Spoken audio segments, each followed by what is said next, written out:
మన ప్రభువును రక్షకుడైన యేసుక్రీస్తు వారి యొక్క పరిశుద్ధ నామానికి మహిమ కలుగును గాక. ప్రభు పేరట మీ అందరికి కూడా శుభాది వందనాలు తెలియజేస్తున్నాను. మరొక బారు ఆయన సన్నిధిలో ఈ విధంగా ఆయన ఆరాధించడానికి ప్రభు యొక్క డిజిటల్ రూపంగా మనం అందరము కూడా మీ గృహాల్లో మీరుండి అలాగే ఇక్కడ మేము అందరము కలిసి ఆరాధించే గొప్ప అవకాశాన్ని దేవుడు సజీవులుగా ఉంచి మనకు అనుగ్రహించారు. అందుని బట్టి ప్రభువును స్తుతిస్తూ ఉన్నాను. మరి అందరం ప్రార్థన చేద్దాం. ప్రార్థనతో ఈ యొక్క కూడికను ప్రారంభం చేసుకుందాం. మహాపరిశుద్ధుడైన దేవా, దయగల తండ్రి, గొప్ప దేవుడా, మీ గణనామాన్ని స్తుతిస్తున్నాం నాయన. అద్భుతకరుడు, ఆశ్చర్యకరుడు నాయన, మహిమోన్నతుడైన దేవుడు, నిత్యము పరిశుద్ధుడు పరిశుద్ధుడు పరిశుద్ధుడని కోట్ల దూత గణముల చేత స్తుతింపబడుతున్న దేవుడివై ఉండి కూడా తండ్రి, అల్పలమము మమ్మల్ని జ్ఞాపకం చేసుకొని అయ్యా, మరి యొక్క ఆపద్ దినాల్లో ఎంతో క్షేమాన్ని భద్రతను మాకు అనుగ్రహించి సురక్షితమైనటువంటి మీ బాహువుల్లో నీ క్షేమాన్ని మాకు అనుగ్రహించిన ఆయన దేవా, ఈ విధంగా మిమ్మల్ని స్తుతించగలిగినటువంటి భాగ్యాన్ని ఇచ్చారు. అందులో బట్టి మీకు స్తోత్రములు, వందనాలు. అనుదినము మా ఎడల మీకు నూతనమైన వాత్సల్యత కలుగుతున్నది. అందుకే మేము నిర్మూలము కాకున్న వారము అని మీ లేఖనాలు సెలవిస్తున్నట్లుగా దేవా, నిజముగా మమ్మల్ని ఎంతగానో మీరు ప్రేమించి మీ అనాది సంకల్పంలో మమ్మల్ని ఎన్నుకొని ఏర్పరచుకొని మీ సొత్తుగా, మీ ప్రజలముగా మీ రక్షణ కార్యాలు జరిగించి అయ్యా, యువతని ప్రభా మమ్మల్ని సజీవులుగా కుటుంబంతో ఆనందించే కృపనిచ్చారు. అయ్యా, మరి నేటి దిన పరిస్థితులను ఆలోచన చేస్తే ఎందరికో లేని ఒక భాగ్యాన్ని మీరు మాకు దయచేశారు ప్రభు. అందరూ బట్టి మీకు స్తోత్రాలు చెల్లిస్తూ ఉన్నాం. దేవా, ఈ దినమునైనా మరి ప్రపంచ దేశములను మీరు జ్ఞాపకం చేసుకోమని ప్రార్థన చేస్తున్నాం. మా దేశమును, మా రాష్ట్రమును, మా పట్టణమును, మా గ్రామమును, అలాగే ప్రభా మరి ముఖ్యంగా సంఘమును కూడా మీరు జ్ఞాపకం చేసుకోమని ప్రార్థన చేస్తున్నాం. మా ఎడల మీరు చూపించిన కరుణ, మీ వాత్సల్యతనైనా అయ్యా మా ప్రజలకు కూడా మీరు దయచేయండి. అయ్యా, ఇంకా నిన్ను ఎరగని వారు, అయ్యా ఇంకా నిన్ను గ్రహింపని వారు, వారందరూ హృదయాలు తెరవబడి నువ్వు నిజదేవుడు అని స్వరక్షకుడిగా నిన్ను అంగీకరించి నీ నిత్యజీవపు వారసత్వంలో వారు కూడా నిలిచి ఉండే కృపను మనం ప్రార్థన చేస్తూ స్తుతిస్తున్నాం. ఉన్న పరిస్థితులు బట్టి ఎవరు కృంగిపోనివ్వకుండా, బలహీనపడనివ్వకుండా, అధైర్యము చెందనివ్వకుండా మీ లేఖనాలు సెలవిస్తున్నట్లుగా ఏ విషయంలో కూడా చింతపడొద్దన్నారు. ప్రతి విషయంలో ప్రార్థన విజ్ఞాపనల చేత కృతజ్ఞతాస్తుతులు చెల్లించమని మీ లేఖనాలు సెలవిస్తూ ఉండగా అయ్యా, మేమున్న స్థితిలో కూడా మాకు చాలిన దేవుడుగా, నమ్మదగిన దేవుడుగా మీరున్నారని ప్రతి విషయంలో మీ కృతజ్ఞతాస్తుతులు చెల్లించే కృతజ్ఞతా హృదయాలు మా అందరికీ మీరు దయచేయండి. నిన్ను సంతోషంగా ఆరాధించగలిగిన కృపనివ్వండి. అయ్యా, నిన్ను ఆరాధించడే మాకు గొప్ప ధన్యత. నువ్వు మా దేవుడిగా ఉన్నందుకే గొప్ప ధన్యత. మాకు నిరీక్షణ ఉంది, మాకు ధైర్యం ఉంది, మాకు బలమై ఉన్న దేవుడు మీరున్నారు. మమ్మల్ని నడిపించే ఆదరణకర్తగా పరిశుద్ధాత్మ దేవుడు ఉన్నారు. అయ్యా, మీకే స్తోత్రములు. మా కొరకు ప్రాణం పెట్టినటువంటి ప్రభు అయిన యేసు క్రీస్తు వారిని బట్టి కూడా మిమ్మల్ని స్తుతిస్తూ ఉన్నాం. సంతోషించుడి, ఆనందించుడి, ఎల్లప్పుడూ ఆనందించుడు అని మీ లేఖనాలు సెలవిస్తున్నట్లుగా మేము ఆనందిస్తూ నిత్యము నేను కొనియాడుతుండే కృపనిమ్మని ప్రార్థన చేస్తున్నాం. ప్రజలందరి పక్షంగా మీ పాదాలు పట్టుకుంటున్నాం. దయతో కనికరించండి. ముఖ్యంగా సంఘములో ప్రతి కుటుంబాన్ని జ్ఞాపకం చేసుకోండి. చంటి బిడ్డలు మొదలుకొని పెద్దల వరకు కూడా నీ కరుణా కటాక్షములు తోడుగా ఉంచి అయ్యా, నీ క్షేమానికి, నీ భద్రతకు అప్పచెప్తూ ఉన్నాం. తిరిగి మేమందరము కూడా సంఘముగా సహవాసముగా కూడి నిన్ను ఆరాధించే ఆ సదవకాశాన్ని మీరు మాకు దయచేయమని బ్రతిమలాడుతూ ఉన్నాం. మేము మాత్రమే కాదు ప్రభు, సంఘాలన్నీ కూడా ఐక్యపరచబడి సార్వత్రిక సంఘముగా, పరలోకపు సంఘముగా, అయ్యా మీ రాజ్యము కొరకు సిద్ధపడిన సంఘముగా మార్చి మలచి మీరు మాయం పొందండి.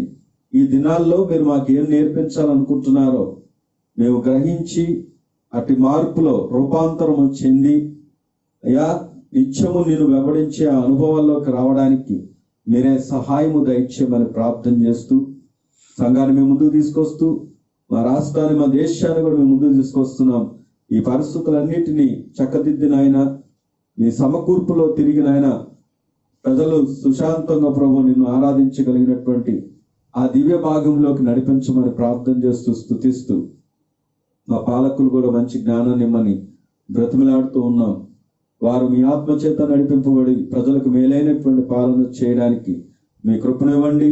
ఈ లాక్డౌన్ విషయంలో ప్రభా మీరే ద్వారాలు తెరిచి మీ సహాయాన్ని దయచేయండి. ఆ కరోనా వైరస్ను ప్రభా మీరు బంధించి నిర్మూలన చేసి దాని వ్యాక్సిన్ దానికి నాయన నివారణ కూడా ఆ మందులు కూడా మీరు దయచేసి నాయన ప్రజలను క్షేమపరచమని ఎవరైతే దానికి లోనై ఉన్నారో వాళ్ళందరినీ బాగు చేయండి, స్వస్థపరచండి.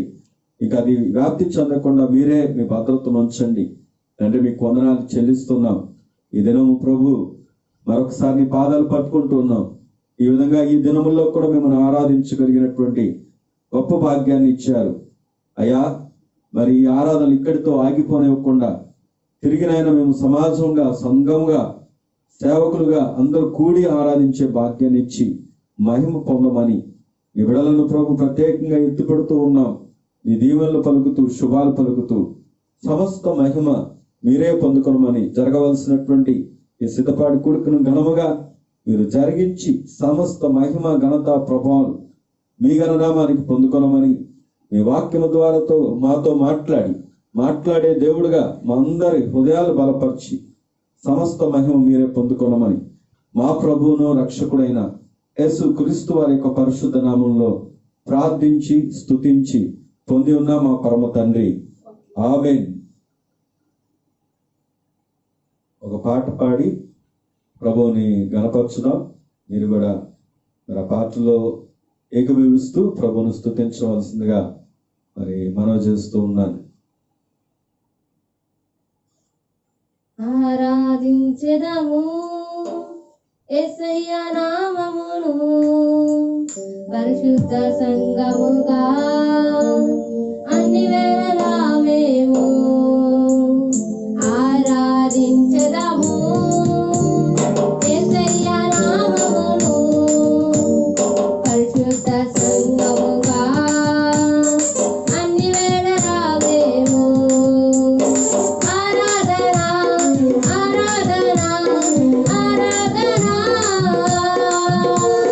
హల్లెలూయా హల్లెలూయా హల్లెలూయా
పరిశుద్ధుడైన దేవుని నామంలో మీ అందరికీ వందనాలు చెల్లిస్తున్నాం. గడిచిన కాలం అంతా దేవుడు తన కృపలో మనల్ని భద్రపరిచి క్షేమంగా సజీవులంగా మరొక దినము ఆయన సన్నిధిని మనం అనుభవించుటకు ఆయన చూపిన కృపను బట్టి దేవునికి కృతజ్ఞతాస్తుతులు చెల్లించు ప్రార్థనతో వాక్యమును ప్రారంభించుకుందాం. ప్రార్థన చేసుకుందాం. పరిశుద్ధ ప్రేమ కలిగిన తండ్రి, మహోన్నతుడ, సర్వాధికారి, సర్వోన్నతుడైన తండ్రి, నీ పాదములకు వందన స్తోత్రాలు చెల్లించున్నామయ్యా. నీవు నమ్మదగిన వాడవు, నీతిమంతుడు ప్రభా. మాలో ఏ యథార్థత, ఏ నీతి లేకపోయినారు నీ కృపలో మమ్మల్ని భద్రపరిచి క్షేమముగా సజీవులముగా నీ దయా సంకల్పం చెప్పిన మమ్మల్ని నిలవబెట్టుకునిస్తున్నందుకై నీకే వందనాలు స్తోత్రములు ప్రభా. అంత మాత్రమే కాదు కానీ తండ్రి, నీ కృపలో మమ్మల్ని జ్ఞాపకం చేసుకొని మరొక దినము నీ వాక్య ప్రత్యక్షతలోనికి ప్రభా అయ్యా నీవు మాతో మాట్లాడనని ఉద్దేశించిన సంగతులను మేము విన్నట్లు అయ్యా మీరే మాతో మాట్లాడి ముచ్చటించి ప్రభా మా జీవితాల్లో సరి చేసుకునవలసినవి ప్రభా, నా జీవితాలకు ప్రోత్సాహకరమైన విషయములను ప్రభా తెలియచేస్తూ నిలవబెట్టమని మా రక్షకుడు విమోచకుడు అయిన యేసు క్రీస్తు ప్రశస్త నామంలో ప్రార్థించి మనవి చేరుకున్నాం తండ్రి, ఆమేన్. రండి వాక్య భాగంలోనికి వెళదాం.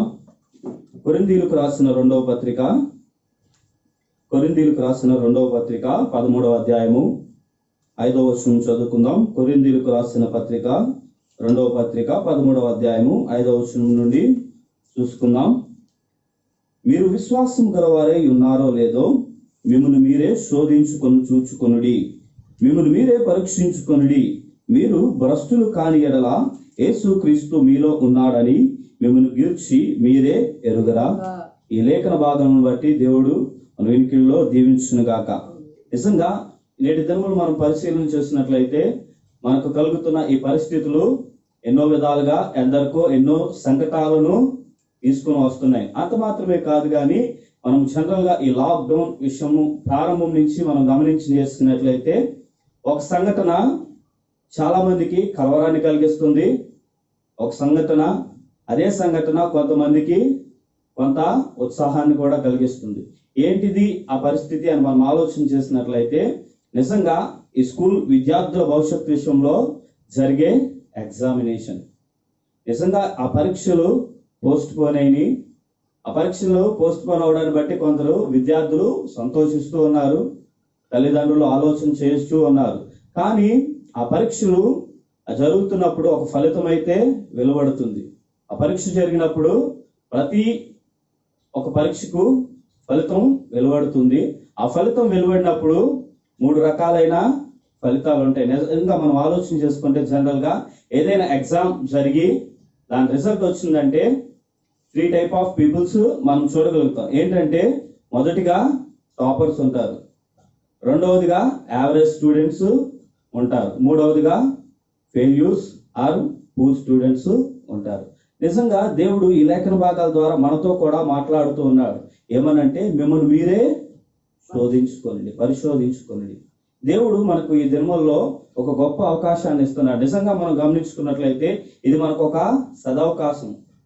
నిజంగా ఎగ్జామ్స్ అనే భయము చాలా మందికి ఉండొచ్చు, కానీ ఒక క్రైస్తవునిగా ఆ శోధనలు ఎదుర్కొన్నప్పుడు మనం ఏమవుతామంటే మన జీవితము ఏ విధానంలో ఉంది, ఏ విశ్వాసంలో మనం కొనసాగుతున్నాము అని మనము పరిశీలించుకోగలుగుతాం.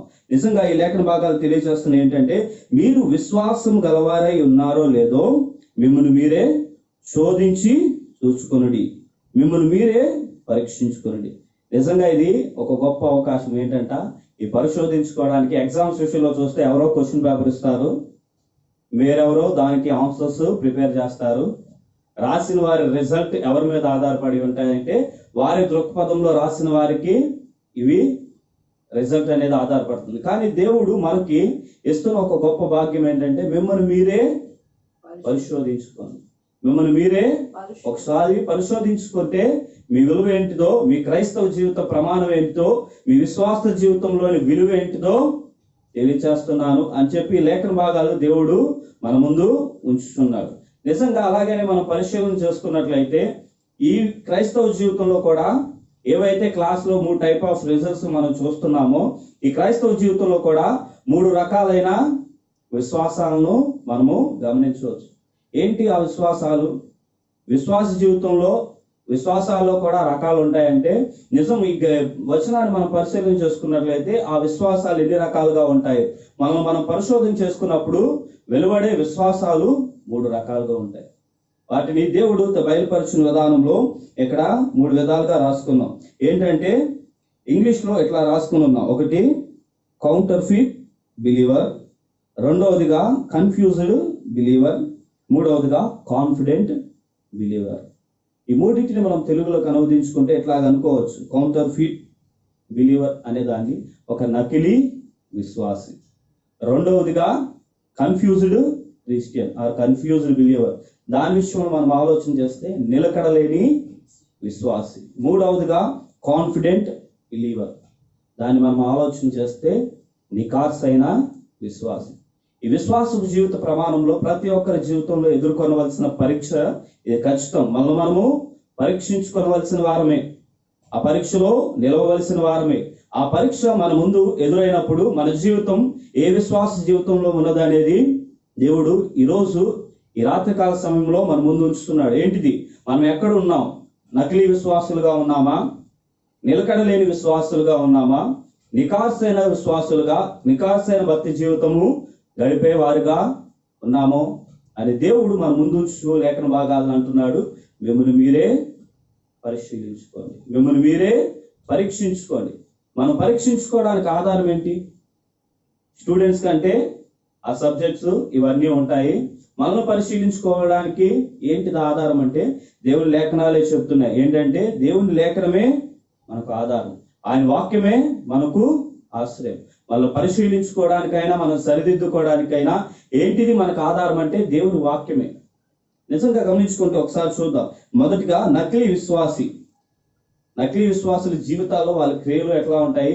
నకిలీ విశ్వాసి వీరు ఎట్లాగా మేము ఒకవేళ నకిలీ విశ్వాసులుగా ఉన్నామేమో అనే ఒక ఆలోచన. అసలు దేని వల్ల మనము నకిలీ విశ్వాసుల్ని గుర్తించవచ్చు అంటే దేవుని లేఖన భాగాలు తెలియజేస్తున్నాయి.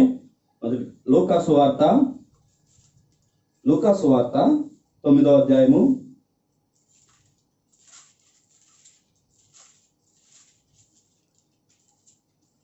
9వ అధ్యాయము 40వ వచనాన్ని చూసుకున్నట్లయితే, దాన్ని నీ వెళ్ళగొట్టుడని, క్షమించండి 39వ వచనం కానీ చూసుకుందాం. ఇదిగో ఒక దయ్యము వాణ్ణి పట్టినప్పుడు వాడు అకస్మాత్తుగా కేకలు వేయును, నురుగు కారునట్లు అది వాణ్ణి విలువలాడుచుంటుండగా గాయపరచు వాణ్ణి వదులుకొండను. దాన్ని వెళ్ళగొట్టుడని నీ శిష్యులను వేడుకొంటిని గాని వారి చేత కాలేదని మొరపెట్టుకొను. అందుకు యేసు, విశ్వాసం లేని మూర్ఖతరము వారులారా, నేనెంతకాలం మీతో కూడా ఉండి మిమ్మును సహించును. ఈ లేఖన భాగాలను మనం పరిశీలన చేసినట్లయితే ఇక్కడ ఇది అందరికీ తెలిసిన పరిచయం ఉన్న లేఖన భాగమే. ఒక తండ్రి కుమారుడు వచ్చినప్పుడు ఆ తండ్రి కుమారులకి దయ్యం పట్టినప్పుడు ఆ శిష్యుల వద్దకు వెళ్ళినప్పుడు వారు ఆ దయ్యములను విడిపించలేకపోతూ ఉంటారు. వారు ఎక్కడున్నారు అంటే దేవునితో కూడా సహవాసం కలిగిన వారు. వారిని ఏమని పిలుస్తున్నారు? శిష్యులు అని పిలుస్తున్నారు. అదే కింద లేఖన భాగంలో చూసినట్లు ఆయన అంటున్నాడు, ఈ శిష్యులకు వద్దకు వెళ్ళాను గాని వారు వదిలించలేకపోయారు అని దేవుని దగ్గరకు వచ్చి ఆయన తెలియచేస్తున్నప్పుడు ఆయన దేవుడు ఏమంటున్నాడు? విశ్వాసం లేని మూర్ఖతరం వారులారా. నిజంగా మనం కూడా గమనించినట్లయితే మన జీవితంలో దేవునితో కూడా ఉంటున్నాము, దేవుణ్ణి ఎంతగానో హత్తుకున్న వారుగా ఉంటున్నాము. కానీ ఇక్కడ మనం గమనించినట్లయితే వారిలో ఏమి లేవంటే క్రియలు లేవు. దేవునితో సహవాసం ఉంది కానీ వారిలో క్రియలైతే కనబడట్లేదు. ఆ కనబడనిది సాక్ష్యంగా దేవుని ముందుకు వచ్చింది. ఏంటంటే ఒక వ్యక్తి వచ్చి దేవుని ఎదుట సాక్ష్యం చెప్తున్నాడు, వారు ఈ కార్యము చేయలేకపోయారు, వారిలో ఈ క్రియలు కనబడటం లేదు, వారిలో నీవు చేసిన పనులైతే ఏమైతే ఉన్నావో వాటిని మేము ఈ శిష్యుల దగ్గర నుంచి చూడలేకపోతున్నాం. నిజంగా క్రైస్తవ జీవితం అనేది ఒక మాదిరిని చూపవలసిన జీవితమే. ఒక మాదిరిని దేవుడు ఏ విధమైతే మాదిరిగా మన ముందు ఉంచాడో అదే మాదిరిని మనము లోకమునకు కనపరచవలసిన వారు. కానీ మనం గమనించుకున్నట్లయితే ఈ లేఖన భాగాలు తెలియచేస్తుంది ఏంటంటే వాళ్ళు శిష్యులు దేవునితోనే ఉన్నారు, దేవునితోనే సహవాసం కలిగి ఉన్నారు, శిష్యులుగా పిలువబడుతున్నవారు. కానీ వారిలో ఏం లేవు? క్రియలు లేవు. దేవుడే వారిని ఎట్లా అంటున్నాడు ఏంటి? విశ్వాసం లేని మూర్ఖతరము వారలారా. నిజంగా మనం గమనించుకున్నట్లయితే, ఒకసారి మనం వాటి గురించి ఆలోచన చేసినట్లయితే, మన విశ్వాసము ఏ విధంగా ఉంది? క్రియలు కలిగిన విశ్వాసమేనా? మనలో క్రియలు మనము లోకములకు చూపించగలుగుతున్నామా? దేవుని ఆశ్రయించగోరి వచ్చిన వారి దగ్గరికి మనము అటు క్రియలను, దేవుడి ప్రేమను కనపరచగలుగుతున్నామా? దేవుడు మన జీవితాల్లో చూపించిన రక్షణను వేరొకరికి మనం పరిచయం చేయగలిగిన వారిగా ఉన్నామా? ఒకవేళ అట్టి పరిచయం చేయలేని మన జీవితాలు ఉంటే దేవుడు అంటున్నారు, విశ్వాసం లేని మూర్ఖతరము వారలారా అంటున్నారు. విశ్వాసం లేని మూర్ఖతరము వారు. నిజంగా విశ్వాసము అంటే క్రియలు లేని విశ్వాసము మృతమే. క్రియలు లేని విశ్వాసం మన పరిశీలన చేసుకుంటే ఇది నకిలీ విశ్వాస జీవితం. క్రియలు లేని విశ్వాస జీవితం అది నకిలీ విశ్వాస జీవితమే.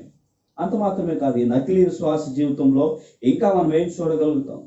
మనము క్రైస్తవ్యంగా దేవునికి దగ్గరగా ఉన్నాం అనుకుంటున్నాం, దేవుని కార్యాలు మనం పొందుకుంటున్నాం అనుకుంటున్నాం, దేవుని ఎంతో సమీపస్తులుగా మనం ఉంటున్నాం అని మనం తలంచుతున్నాం. కానీ మన జీవితాల్లో క్రియలు కనపడని ఎడల, క్రియలు అంటే మనకు మనం కనపడి మనము సమర్థించుకుంటే అది క్రియలు కాదు. మన క్రియలు ఎదుటి వారికి కనపడి లోకంలో ఉన్నవారు అట్టి క్రియలను బట్టి దేవుడిని మహిమపరిస్తే అది క్రియలు, విశ్వాస సహితమైన క్రియలు.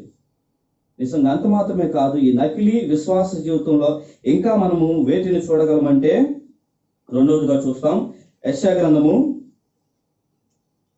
29వ అధ్యాయము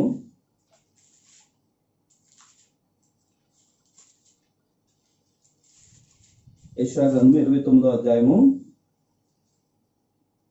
13వ వచనం చూసుకున్నట్లయితే, యెషయా గ్రంథం 29వ అధ్యాయం 13వ వచనం చదువుతున్నాం. ప్రభువు ఇలాగూ సెలవిచ్చి ఉన్నాడు, ఈ ప్రజలు నోటి మాటలతో నా యొద్దకు వచ్చుచున్నారు, పెదవులతో నన్ను ఘనపరచుచున్నారు, కానీ తమ హృదయమును నాకు దూరం చేసుకొని ఉన్నారు. వారు నా ఎడల చూపు భయభక్తులు మానవుల విధులను బట్టి వారు నెరవేర్చుకునినవే.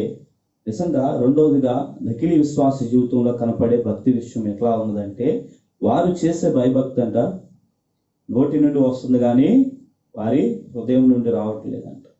అవి వేటిని బట్టి ఆధారం చేసుకుని దేవుని వద్దకు వస్తున్నారంటే, మనుషుల కింద ఒకసారి చదువుకుంటే, వారు చేసే క్రియలు మనుషులను బట్టి వారు దేవుణ్ణి కనపరుస్తున్నారంట.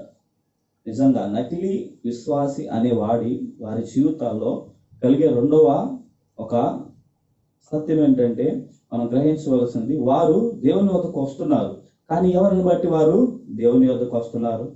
దేవుని మహిమపరచడానికే వస్తున్నారా? దేవుని కీర్తించడానికే వస్తున్నారా? దేవుణ్ణి తమ హృదయాంతరంగంతో మా సజీవుడైన దేవుడిని అని గణపరచడానికి వస్తున్నాడా? తమ జీవితాలను రక్షించిన వాడు, మా జీవితాలను సరిచేయగలవాడు, పాపం నుంచి విమోచించగలవాడు ఈయనే అని ఒప్పుకుంటూ వస్తున్నారా? లేదా మనుషుల విధులను బట్టి మనం దేవుని వద్దకు వస్తున్నాము? ఎవరినో చూసి, మనుషులను చూసి, వారి క్రియలను బట్టి మనం దేవుని వద్దకు వచ్చి, వారి విధులను బట్టి మనం దేవుని వద్దకు వస్తే దేవుడు అంటున్నాడు, వారు ఏమిటంట? బుద్ధిహీనులై ఉన్నారంట. నిజంగా అటువారు ఎటు విధంగా ఉన్నారంటే నకిలీ విశ్వాసులే. వాళ్ళు దేవుని బట్టి వారు దేవుని వద్దకు రావట్లా. వారు వస్తున్నారు దేవుని వద్దకే, కానీ వారు వచ్చే ఉద్దేశం ఎట్లా ఉంటుందంటే మనుషులను బట్టి, మనుషులను ఆశ్రయించి. నిజంగా నేటి దినాల్లో మనం గమనించుకున్నట్లయితే చాలా మంది భక్తి జీవితం వేటిపైన ఆధారపడి ఉంటుందంటే, బహుమంది మనుషులను బట్టి, బహుగా కూడుకునే సమాజాలను బట్టి. ఒక మనిషి పేరు పొందాడు అంటే ఆ మనిషిని ఆశ్రయించే వారే ఉంటున్నారు. కానీ నిజంగా ఒక ప్రాంతంలో భక్తి జరుగుతున్నది, దేవుడు నిజమైన భక్తిని ఈ ప్రాంతంలో ప్రకటించబడుతుంది అంటే దాన్ని ఆశ్రయించేవారు చాలా కొద్ది మందిగా ఉన్నారు. ఏదైతే మనుషుల పైన ఆధారపడి జరిగించే భక్తి ఉంటుందో, ఒకవేళ ఆ మనిషి పడిపోయినప్పుడు ఆ మనిషితో పాటే ఈ భక్తి జీవితాన్ని జరిగించే వారందరూ పడిపోయిన స్థితిలో మనం ఎన్నో చూడవచ్చు. నిజంగా మనం ఈ రాత్రికాలం మనం గమనించినట్లయితే దేవుడు మనతో మాట్లాడుతున్నారు, మీ భక్తి జీవితము ఎవరిని బట్టి, ఎవరి మీద ఆధారపడి జరిగిస్తున్నారు? మీరు నా మీద ఆధారపడి భక్తి జీవితాన్ని జరిగిస్తున్నారా? లేదా మనుషులను ఆధారం చేసుకుని మనుషులను చూస్తూ వారి ప్రేమను బట్టి లేదంటే వారి నుండి ఏదో పొందుకున్నామని వాటిని బట్టి మీరు నా యొద్దకు వచ్చుతున్నారా? ఒకవేళ మీరు మనుషుల మీద ఆధారపడినట్లయితే మీ విశ్వాస జీవితం మనుషుల మీద ఆధారపడినదే. మీరు విశ్వాసం నా యందు ఉంచటం లేదు కానీ మనుషుల యందు ఉంచేవారుగా ఉన్నారు. అటు మనుషుల మీద విశ్వాస జీవితాన్ని ఆధారపడిన వారు గాలిలో తమ ఆనుకున్నట్టు వారే, గాలిని ఆధారం చేసుకున్నట్టు వారే. వారు గాలిని ఆధారం చేసుకున్నప్పుడు వారి పరిస్థితి ఏమైంది? పడిపోతారు, నిలవబడలేరు, ఎటు కొట్టుకుపోతారో తెలియదు. దేవుడి మీద ఆధారపడి దేవుడినే మనం ఆశ్రయంగా కలిగి దేవుడిని మన హృదయాంతరంగములతో ఆరాధించుటకు దేవుని సమీపించిన వారుగా అయితే, దేవుని యందు మాత్రమే విశ్వాసం కలిగిన వారంగా అయితే అది మనకు సరి అయిన భక్తి జీవితం. మనుషుల మీద పడి మనుషులను బట్టి మనము దేవుణ్ణి ఆధారం చేసుకుంటే అది మన విశ్వాస జీవితంలో పరీక్షించుకోవాల్సిన విషయం ఏంటంటే మనం ఒక నకిలీ విశ్వాసిని. మనుషుని లేదంటే ఒక నిలబడిన సేవకుడిని మనం ఆధారం చేసుకుని భక్తి చేస్తాం అనుకో, వేరే ఎవరినో ఆధారం చేసుకుని మనం భక్తి చేస్తాం అనుకోండి, ఆ మనిషి నేడు ఉండవచ్చు, రేపు ఉండకపోవచ్చు. వారిని బట్టి మనం చేసే భక్తి వారితోనే ఆగిపోవచ్చు. కానీ దేవుని మీద ఆధారపడి దేవుని మీద ఆనుకుని దేవుని యందు పూర్ణ విశ్వాసంతో మనం జరిగించే భక్తి అది నమ్మికైన భక్తి. దేవుడు మనకు తెలియజేస్తున్నారు ఏ విధమైన విశ్వాసంలో ఉన్నారు. నకిలీ విశ్వాసుల్లో వారు దేని మీద ఆధారపడతారు? మనుషుల మీద ఆధారపడేవారుగా ఉంటారు. రండి, మూడవదిగా చూద్దాం ఈ నకిలీ విశ్వాసుల జీవితంలో వారు ఎట్లా ఉంటారు అనేది. మొదటి యోహాను పత్రిక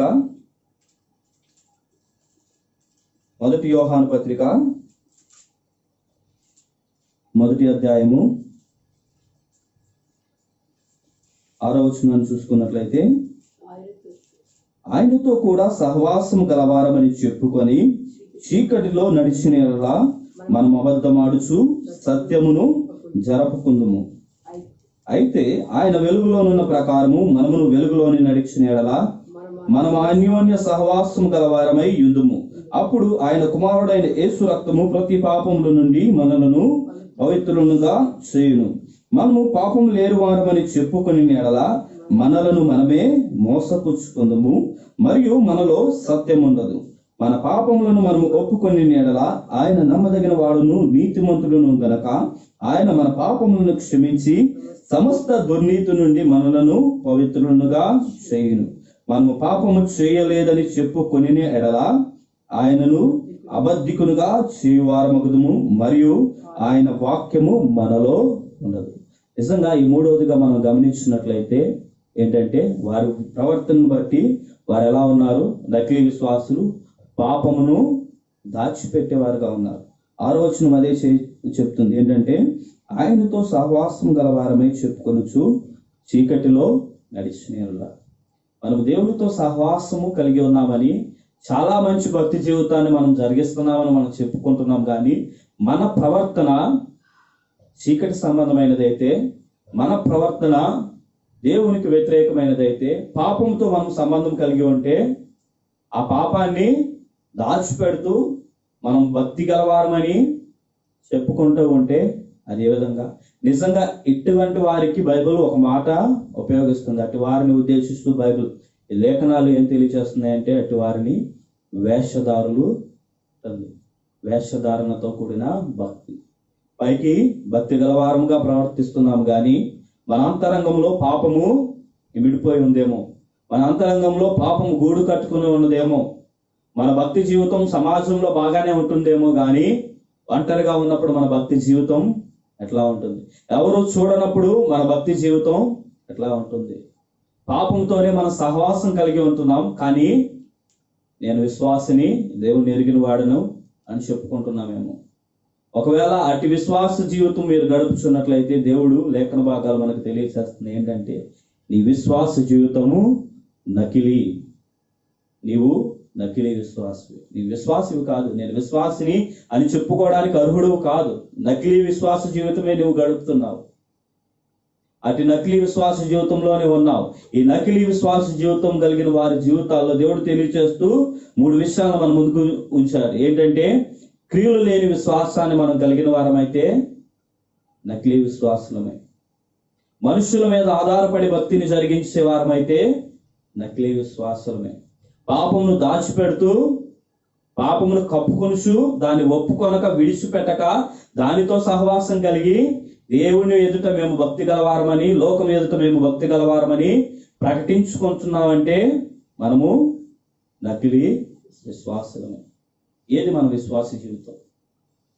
అంత మాత్రమే కాదు, ఈ విశ్వాస జీవితంలో ఇంకా మనం పరిశీలన చేసుకున్నట్లయితే రెండవదిగా ఏంటంటే, ఒకటి నకిలీ విశ్వాసం, రెండవదిగా నిలకడలేని విశ్వాసం. విశ్వాస జీవితంలో ఎలా ఉన్నాం? నిలకడలేని విశ్వాసం కలిగి ఉన్నాము. రండి లేఖన భాగాలను చూసుకుందాం. ఈ నిలకడలేని విశ్వాసం, ఈ నిలకడలేని విశ్వాసులు ఎట్లా ఉంటారు? వారి జీవితాన్ని బట్టి లేఖన భాగాలు తెలియజేస్తున్న సత్యం ఏంటంటే, ప్రకటన గ్రంథము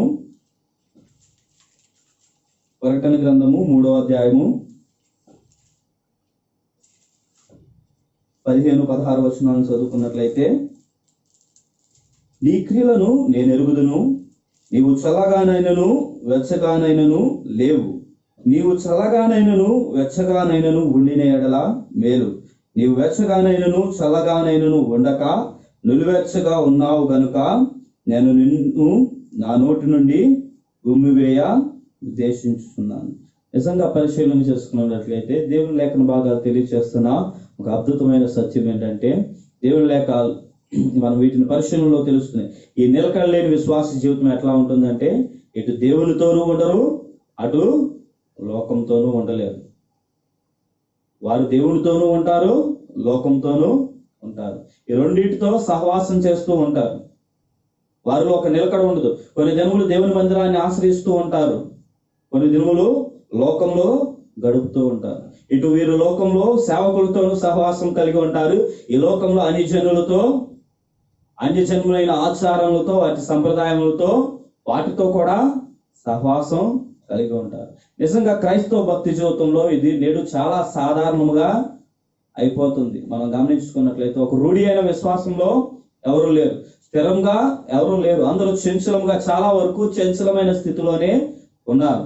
దానికి కారణం ఏంటంటే, వీరు వచ్చేది దేవుని వద్దకు ఏ విశ్వాసంతో వస్తారంటే, ఒకసారి లేఖన భాగాలను పరిశీలన చేసుకుంటే యాకోబు రాసిన పత్రిక, వారు దేవుణ్ణి ఎందుకు ఆశ్రయిస్తారు? వారిలో ఈ చంచలత్వమునకు గల కారణము ఏమై ఉన్నదంటే, యాకోబు రాసిన పత్రిక మొదటి అధ్యాయము 5వ వచనాన్ని చూసుకున్నట్లయితే, యాకోబు రాసిన మొదటి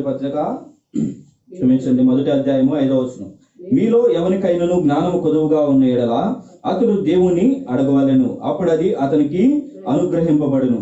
ఆయనను ఎవరిని గద్దెంపక అందరికి ధారాళముగా దయచేవాడు. అయితే అతడు ఏ మాత్రమును సందేహింపక విశ్వాసంతో అడగవలెను. సందేహించువాడు గాలి చేత రేపబడి ఎగిరిపడి సముద్ర తరంగములను పోలినవాడు.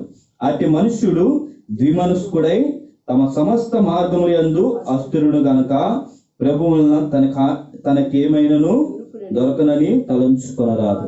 నిజంగా ఈ లేఖన భాగాలను మనం పరిశీలన చేసినట్లయితే, ఒకసారి మనం ఈ లేఖన భాగాలను బట్టి ఆలోచన చేసినట్లయితే, ఇటు నిలకడలేని విశ్వాస జీవితం దేని ద్వారా ప్రారంభమవుతుందంటే, వారు దేవుణ్ణి దేని ద్వారా ఆశ్రయిస్తారంటే, వారి జీవితంలో ఏదో కార్యమును ఆశించి, ఏదో పనిని ఆశించి వారు దేవుని వద్దకు వస్తారు, దేవుని వెతకడం ప్రారంభిస్తారు. అదే సమయంలో వారు దేవుని మీద సంపూర్తిగా అనుకోలేరు, కానీ లోకంలో కూడా తమ ప్రయత్నాలను కొనసాగిస్తూ ఉంటారు. వారిలో ఒక స్థిరమైన విశ్వాసము కనబడదు. జరిగితే ఈ దేవుడు, జరగకపోతే మరే దేవుడు. జరిగితే ఈ కార్యము వీరిని ఆశ్రయిద్దాము, జరగకపోతే వేరేవారి ద్వారా మనం పొందుకుంటాము, దానిని మనము ఆశ్రయిద్దాము. మీరు ఎటువంటి వారు అంటే నిలకడలేని క్రైస్తవ విశ్వాసం, నిలకడలేని విశ్వాస జీవితం. మీరు మనం జీవితాలను పరిశీలించుకుంటే, దేవుని దేని ద్వారా మనం ఆశ్రయిస్తున్నాం? దేవుని ఏదో ఆశించి జరుగుతున్నప్పుడు, దేవుని నుండి ఏదో ఆశించి మనం ఆయన వద్దకు వచ్చుతున్నప్పుడు, ఆ లేఖన భాగాలు తెలియజేస్తున్నాయి, మీరు ఆశించున్నది పొందుకుంటామనే విశ్వాసంతో నన్ను చేరండి. మేము పొందుకున్నామనే నమ్మకంతో మనము ఆయన చేరాలి. నిజంగా మనం జీవితాల్లో ఇటు విశ్వాసము సన్నగిలుతున్న సందర్భాలు ఎన్నో. దేవుని అడిగే వారంగా ఉన్నాము, దేవుని యొద్దకు వచ్చి మొరపెట్టే వారుగా ఉన్నాము, దేవుని యొద్దట ఎన్నో విజ్ఞాపనలు చేయవారుగా ఉన్నాము. కానీ మన హృదయాల్లో ఎక్కడో సందేహం ఉండిపోయింది, మన జీవితాల్లో ఎక్కడో ఒక అనుమానము ఉండిపోయింది, ఎక్కడో విశ్వాసంలో సడలిన వారమై ఉన్నాము. మేము అడుగుతున్నది పొందుకుంటామా? అయ్యో పొందుకోకపోవచ్చేమో, అడుగుదాం దేవుణ్ణి. అదే సమయంలో మన ప్రయత్నాలు వేరొకరి మీద కూడా పెడదాం. ఇటు వీరు దేవుణ్ణి సంపూర్తిగా ఆనుకుని ఆధారపడలేరు. ఎందుకంటే దేవుడు కనిపించడు కదా. మనిషి అయితే కనిపిస్తాడు, వేరేదైతే ఒకరు ప్రమాణం చేస్తారు, కానీ దేవుడు కనిపించడనే ఒక అవిశ్వాస గుడ్డి భక్తితో వారు దేవుణ్ణి ఆశ్రయించేవారుగా ఉన్నారు. నేను క్రైస్తవ జీవితంలో, విశ్వాస జీవితంలో అవని, అన్యుల పరమంగా అవని, ఇదే వైఖరి. వారు దేవుని ఆశ్రయించేవారుగా ఉన్నారు, కానీ ఆయన విశ్వాస్యతను సంపూర్ణంగా ఆధారపడలేని వారుగా ఉన్నారు. ఇటు విశ్వాస జీవితాన్ని గడిపే వారిని దేవుడు అంటున్నాడు. లేఖన భాగాలు ఏం తెలియజేస్తున్నాయి? నిడకలేని విశ్వాసులు, నిలువెచ్చని స్థితిలో ఉన్న విశ్వాస జీవితం. ఇటు లోకమును ఆధారం చేసుకుంటున్నాం, ఇటు దేవుణ్ణి వస్తున్నాం. కొన్ని రోజులు ఇక్కడ, కొన్ని రోజులు మరెక్కడో. చంచలమైన స్థితే, మనసులో ఒక దృఢమైన నిశ్చయత లేదు. దేవుడు ఈయనే, రక్షింపగలిగిన దేవుడు ఈయనే, సమర్థుడైన దేవుడు ఈయనే, నా జీవితంలో ఏ కార్యమైనను చేయుటకు చాలిన దేవుడు ఈయనే, నా పాపముల నుండి విమోచించగల సమర్థుడైన దేవుడు, నా కొరకు ప్రాణము పెట్టిన రక్షకుడు ఈయనే అనే విశ్వాసము కనపరచట్లేదు. కానీ ఏదో క్రియలను ఆశించి, ఏదో ఫలమును ఆశించి దేవుని వెంబడిస్తున్నాం.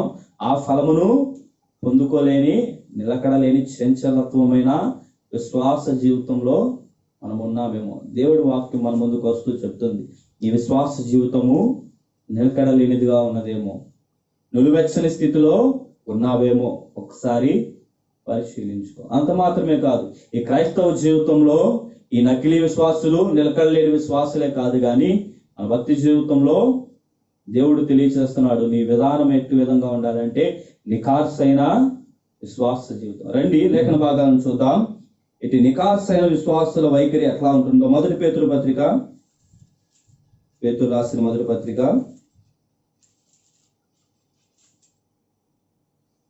1వ అధ్యాయము 7వ వచనం నుండి చదువుకుందాం. పేతురు రాసిన మొదటి పత్రిక 1వ అధ్యాయము 7వ వచనం నుండి, నశించిపోవు సువర్ణము అగ్ని పరీక్ష వలన శుద్ధపరచబడుచున్నది కదా, దానికంటే అమూల్యమైన మీ విశ్వాసము ఈ శోధనల చేత పరీక్షకు నిలిచినదై యేసుక్రీస్తు ప్రత్యక్షమైనప్పుడు మీకు మెప్పును, మహిమయు, ఘనతను కలుగుటకు కారణమగును. మీరు ఆయనను చూడకపోయినను ఆయనను ప్రేమించుతున్నారు. ఇప్పుడు ఆయనను కనులారా చూడకయే విశ్వసించుచు మీ విశ్వాసమునకు ఫలమును అనగా ఆత్మరక్షణను పొందుచు చెప్పనాసక్యము కాని మహిమయుక్తమైన సంతోషము గలవారై ఆనందించుతున్నారు. నిజంగా ఈ లేఖన భాగాలను బట్టి మనం దేవుని ఎంతగానో సంతోషించాలి, దేవుని యందు ఎంతగానో ఆనందించాలి. ఒక నికాసైన క్రైస్తవ జీవితం, భక్తి జీవితం ఎట్లా ఉంటుందంటే, శోధనలు ఎదురైనప్పుడు సహితము అది నిలిచేదిగా ఉంటుంది. ఎట్టి అగ్ని పరీక్షలు ఎదురైనా అటు ఇటు తొంకక స్థిరమైనదిగా నిలిచేదిగా ఉంటుంది. మన జీవితం ఒక నికార్సైన భక్తి జీవితం గడిపేవారుగా ఉన్నామా? ఇటు నికార్సైన భక్తి జీవితం కలిగిన వారిలో ఉండే క్రియలను ఈ లేఖన భాగాలు తెలియజేస్తున్న వారిలో ఏముంటాయంట? ఏంటి? పరీక్షకు నిలిచే స్వభావం ఉంటుందంట. ఏంటి? పరీక్షకు నిలిచే స్వభావం. ఈ జీవితంలో ఏదో శ్రమ ఎదురవుతుంది, ఏదో ఇబ్బంది ఎదురవుతుంది, దేవుని ఆశ్రయిస్తున్నామా? ఆ పరీక్ష ఎదురవుతున్నప్పుడు దేవుని మీద ఆధారపడుతున్నామా? దేవుడే నా దిక్కు అనే ఆలోచన కలిగి ఉన్నామా?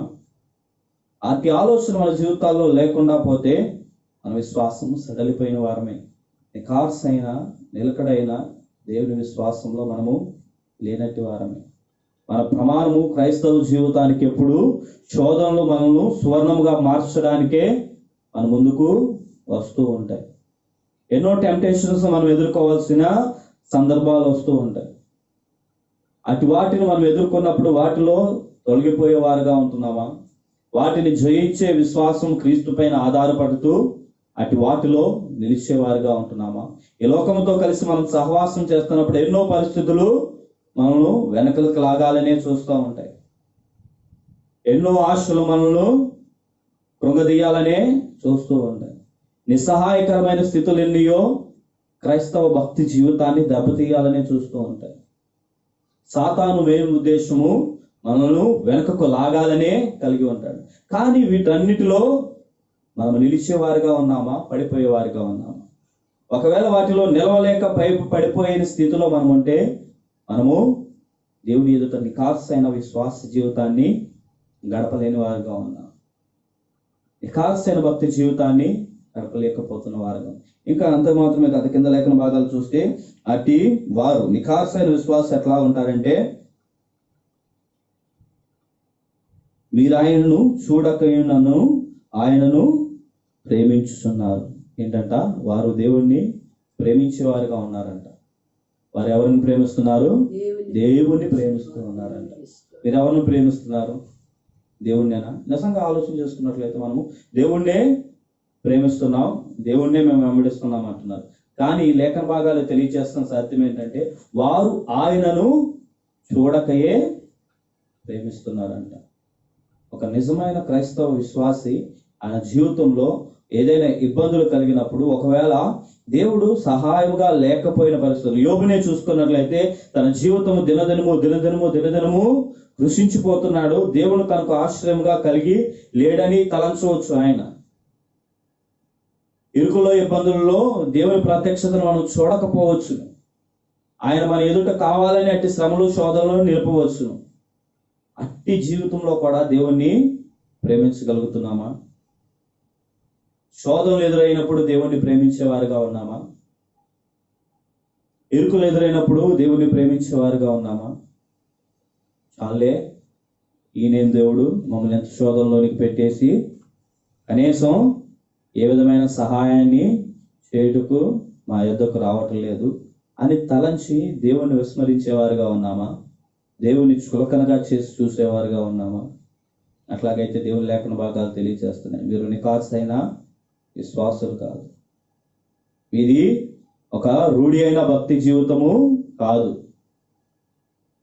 ఈ శ్రమ కలిగినను, ఇబ్బంది కలిగిన, ఇరుకైనను, మరి ఏదైనాను ఈ భక్తి జీవితంలో దేవుణ్ణి ప్రేమించేవారుగా ఉండాలి. ఆయనను చూడకయే ఆనాటి విశ్వాసులు, నేటి మనం కూడా ఆయన ప్రత్యక్షతను ఆయన్ను డైరెక్ట్ గా చూడకనే ఆయన్ను ప్రేమించేవారుగా ఉన్నప్పుడు మన జీవితం, భక్తి జీవితం ఒక నిఖార్సైన భక్తి జీవితం. మన సరి అయిన సందర్భాల్లో మనకు చేజారిపోయే స్థితిలో ఆయన ఆశ్రయించాలని ఆయన దగ్గరికి వెళ్ళినప్పుడు, ఒకవేళ ఆ పరిస్థితులు ఆయన మనం పరీక్షించదలిచి ఆయన సహాయమును చెయ్యక అలాగే చూస్తూ ఉన్నాడు అనుకోండి, మనం నిలిచేవారుగా ఉంటామా, పడిపోయే వారిగా ఉంటామా అని ఆయన ఆలోచన చేసి ఇబ్బందికరమైన పరిస్థితుల్లో మనల్ని అలాగే పెట్టి చూస్తూ ఉంటే, ఆయన విడిచిపెట్టే దేవుడు కాదు. తన వారిని చాలినట్ట ఎంతవరకు సహించగలరో అంతవరకే శ్రమలలో ఉంచే దేవుడు.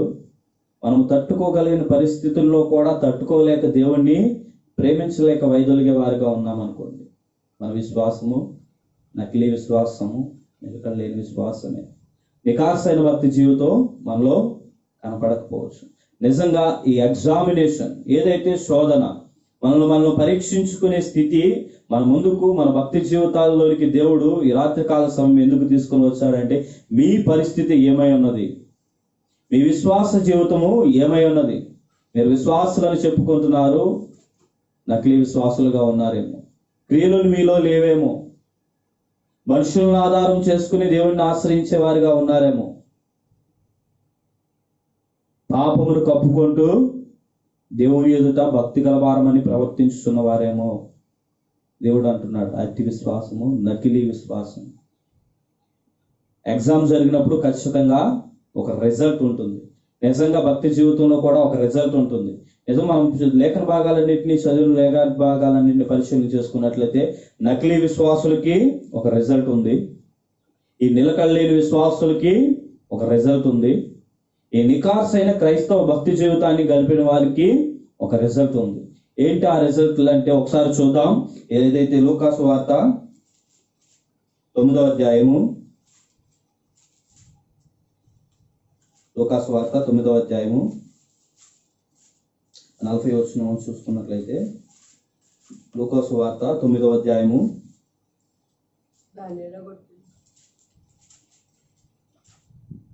41వ వచనం చూసుకున్నట్లయితే, అందుకు యేసు, విశ్వాసము లేని మూర్ఖతరము వారలారా, నేనెంతకాలము మీతో కూడా ఉండి మిమ్మును సహింతును.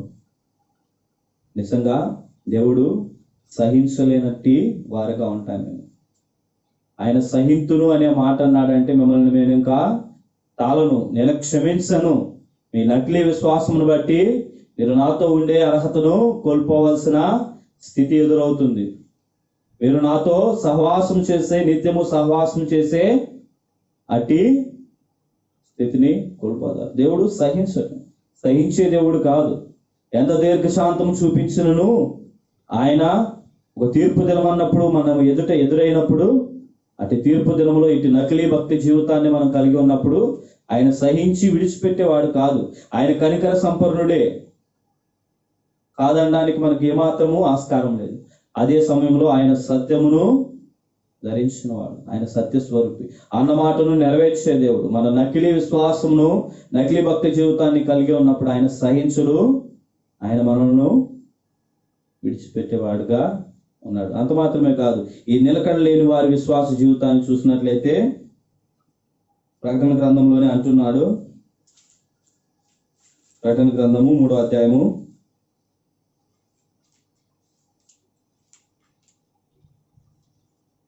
16వ వచనం చూసినట్లయితే, నీవు వెచ్చగానైనను చల్లగానైనను ఉండక నులివెచ్చగా ఉన్నావు గనక నేను నిన్ను నా నోటి నుండి ఉమ్మివేయ ఉద్దేశించుచున్నాను. దేవుడు అంటున్నాడు, నువ్వు నిలకడలేని విశ్వాస జీవితం గడుపుతున్నావా, నా నోటి నుండి నిన్ను ఉమ్మివేస్తాను, జాగ్రత్త. నా నుండి నిన్ను దూరంగా విసిరివేస్తాను, అసహించుకుంటాను నిన్ను. ఎవరైనా తన నోటి నుండి వచ్చిన ఉమ్మును ప్రేమిస్తారా? హ్యాండ్ నుంచి నువ్వు చేస్తారు.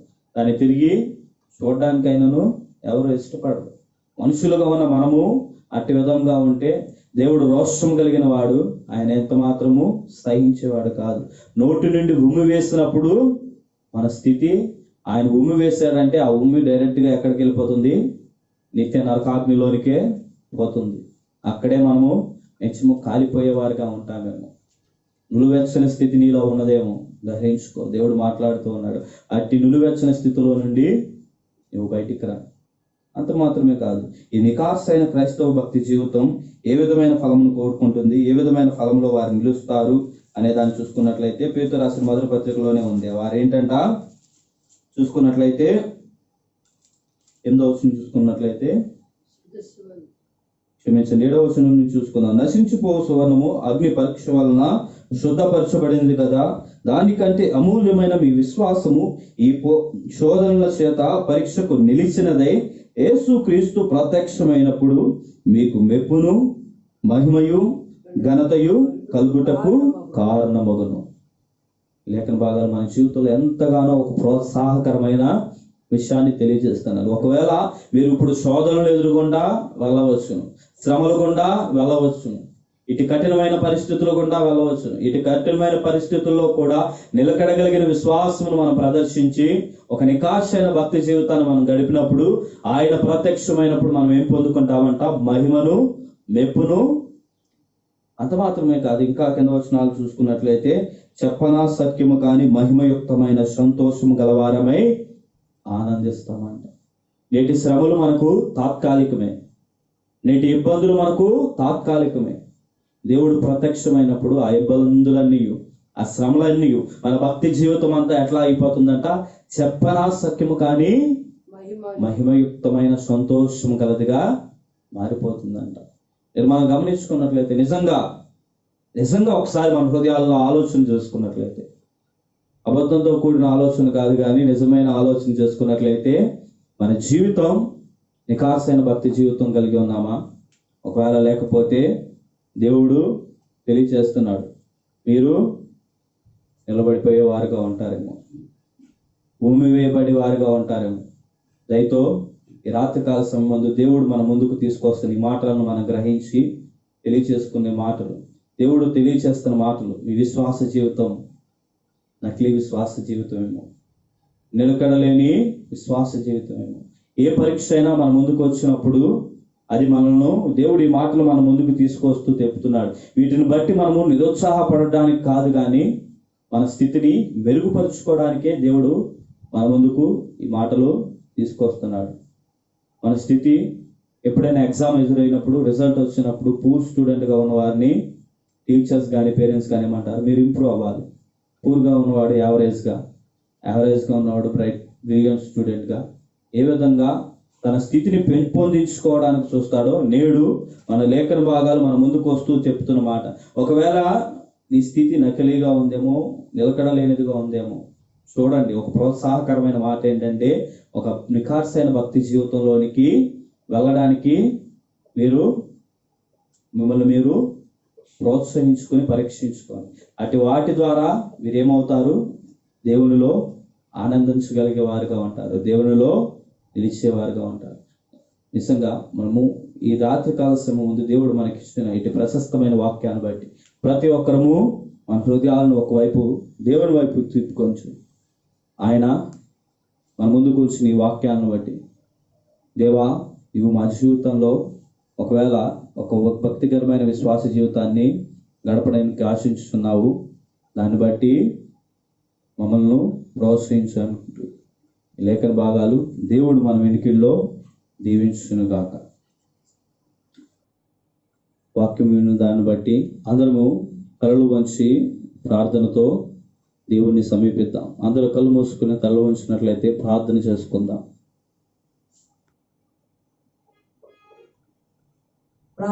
ప్రార్థన అద్భుతమైన సందేశాన్ని మన దాసుని మన మధ్యలో నిలబెట్టి ఈ యొక్క సమయంలో నాతో దేవుడు మాట్లాడాడు. ప్రియా దేవుని సంగమా, మన విశ్వాసం ఇలా ఉన్నది.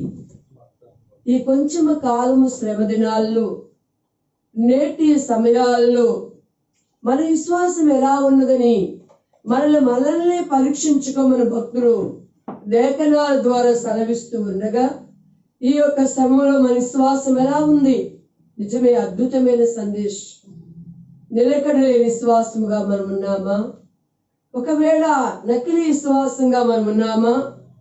లేక నికాసిగా సంపూర్ణమైన విశ్వాసం, దేవుని ప్రేమించేవారంగా కొంచెము కాలము శ్రమ కొరకు, ఆ శ్రమలో నశించుచున్న సువర్ణం ఏ రీతిగా శుద్ధమైనదిగా సిద్ధపడబోతుందో, అట్టి విశ్వాసము కలిగి దేవుని ఎరుగకే ప్రేమించేవారంగా, విశ్వాసము కలిగి ఆ గొప్ప రక్షణానందముతో చెప్పనా సౌఖ్యము కాని యుక్తమైన సంతోషము గలవారమై ఉన్నామా?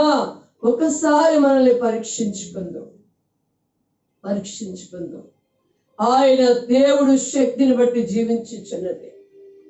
దేవుని శక్తి అయి ఉన్నాడు. ఆయన సజీవుడైన దేవుడు మనలో ఉన్నాడు. మన దేవుడు సజీవుడమ్మా, సజీవుడు. ఆయన శక్తి గల దేవుడు.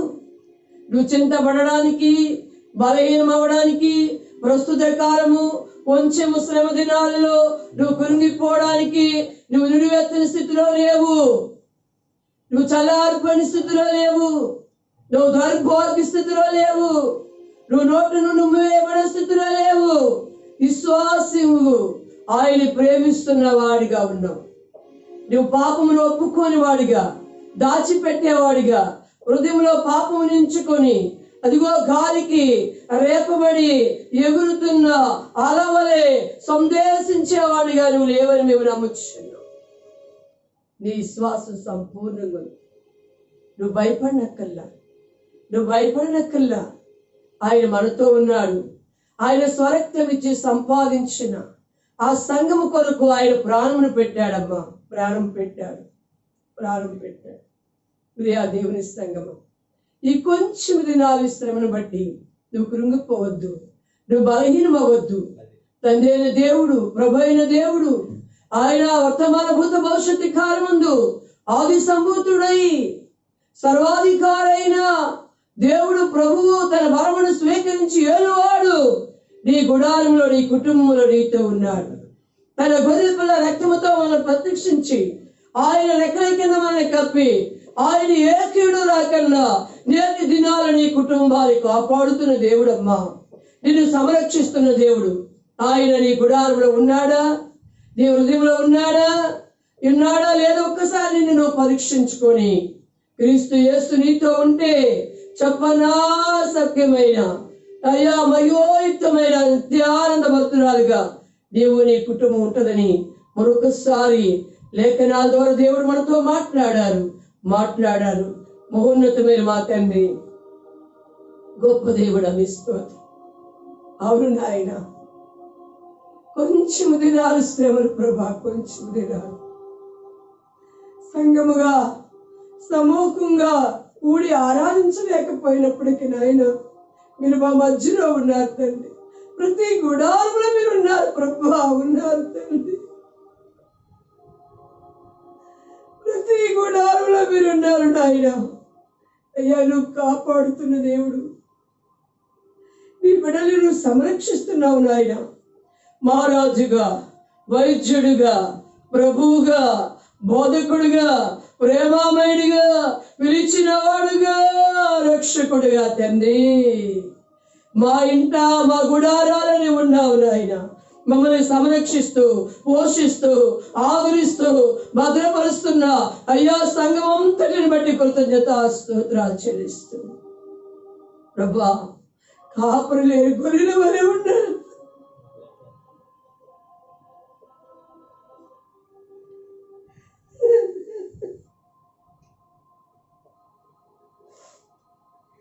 అయ్యా, మళ్ళా మేమందరం సమూహంగా నీ సన్నిధిలో ప్రార్థించే కృపని మీరు మాకు ఇస్తున్నారు తండ్రి. మీ స్తోత్రములు.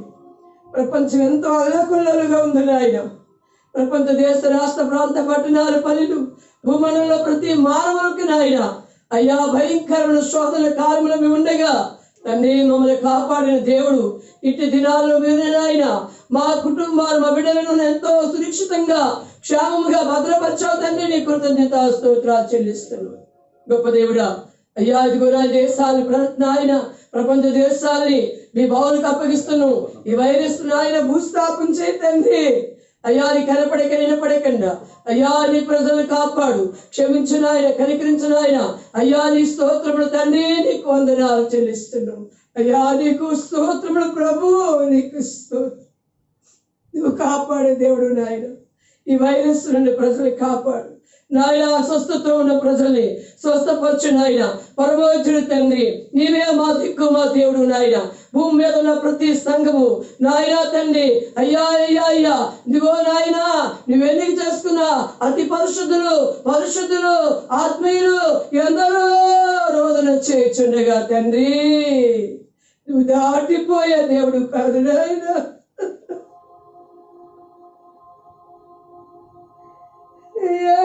స్తోత్రాలు చెల్లిస్తూ నువ్వు రక్షించు నాయన.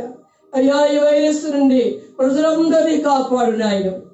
ప్రధానులు, ముఖ్యమంత్రులు, రాష్ట్ర ప్రతినిధులు నాయన అదిగో తండ్రి మెడికల్ డిపార్ట్మెంట్ వారు నాయన సిబ్బంది యావత్తు నాయన, పోలీస్ డిపార్ట్మెంట్ వారు నాయన అదిగో తండ్రి గొప్ప దేవుడా నాయన అయ్యా ప్రతి ఒక్క నాయకులని అయ్యా ప్రతినిధులను గొర్రెల రక్త ప్రోక్షణతో నింపండి నాయన. తండ్రి మీరు కాపాడని ప్రజలు ఎంతగానో నాయన అయ్యా సేవ చేయుచుండగా వారిని వారి కుటుంబాలు గొర్రెల రక్త ప్రోక్షణతో నింపండి నాయన. దేవానికి వందనాలు. ఈ సాయంకాల వేళలో నాయన అయ్యా ప్రభు మీద ప్రతి సంఘము దయవచ్చండి నాయన. పల్లెటూరులో మొదలుకొని పట్టణంలో టౌన్లు అధికారం కలిగిన వారు గొప్పవారైన వారు నాయన అదిగో టీవీ నాయన ప్రసంగికులందరినీ కూడా మీ బావులకి మమ్మల్ని అప్పగించుకుంటున్నాం. మా స్థితిగతులు ఎరిగిన దేవుడు, ముఖ్యంగా నాయన సంఘాలు ఎలా ఉన్నాయో నువ్వు ఎరుగున్నావు తండ్రి. మాకు నిజంగా పరీక్ష నాయన. ఈ పరీక్షలో మెరిట్ స్టూడెంట్లుగా నాయన ఆధ్యాత్మికంగా మా యొక్క భౌతికంగా నైతికంగా మానసికంగా బలవంతులమైన కృపామయం కీర్తి ఘనత ప్రభావం తెచ్చేవారంగా అయ్యా నీ రాక కొరకు రాయలు సిద్ధపడి ఆయుధపరచబడి ఆ మహిమాయుక్తమైన సప్పరాన్ని సైకము గాని మహానంద భౌతులు మగినట్లుగా నిన్ను ప్రేమించే వారముగా మేము ఉండి మీ రాక కొరకు ఎదురు చూసే కృపను మా అందరికీ దయచేయండి. ఈ రాత్రి సాయంకాలం వేళ మీ దోస్తుల ద్వారా మాతో మీరు మాట్లాడిన ప్రతి మాట సంఘం హృదయాలను ముద్రించి నీరు కట్టి పాలింపు దయచేసి పునరుద్ధారణకు మమ్మల్ని అందరినీ సిద్ధపరిచి మేమందరం నాయన అయ్యా అదిగో తండ్రి మేమందరం మరలా ఏకముగా కూడి అయ్యా సంఘముగా సంఖ్యగా సంపూర్ణమైన నిన్ను సేవించి ఆరాధించే కృప సంఘమంతటికి మా బిడ్డలందరికీ అయ్యా సజీవులుగా క్షేమకారిగా నీ కృపను దయచేసి మహిమ పొందమని నజరేయుడైన యేసు నామం అడిగి వేడుకొని పొంది ఉన్నాం పరమ తండ్రి.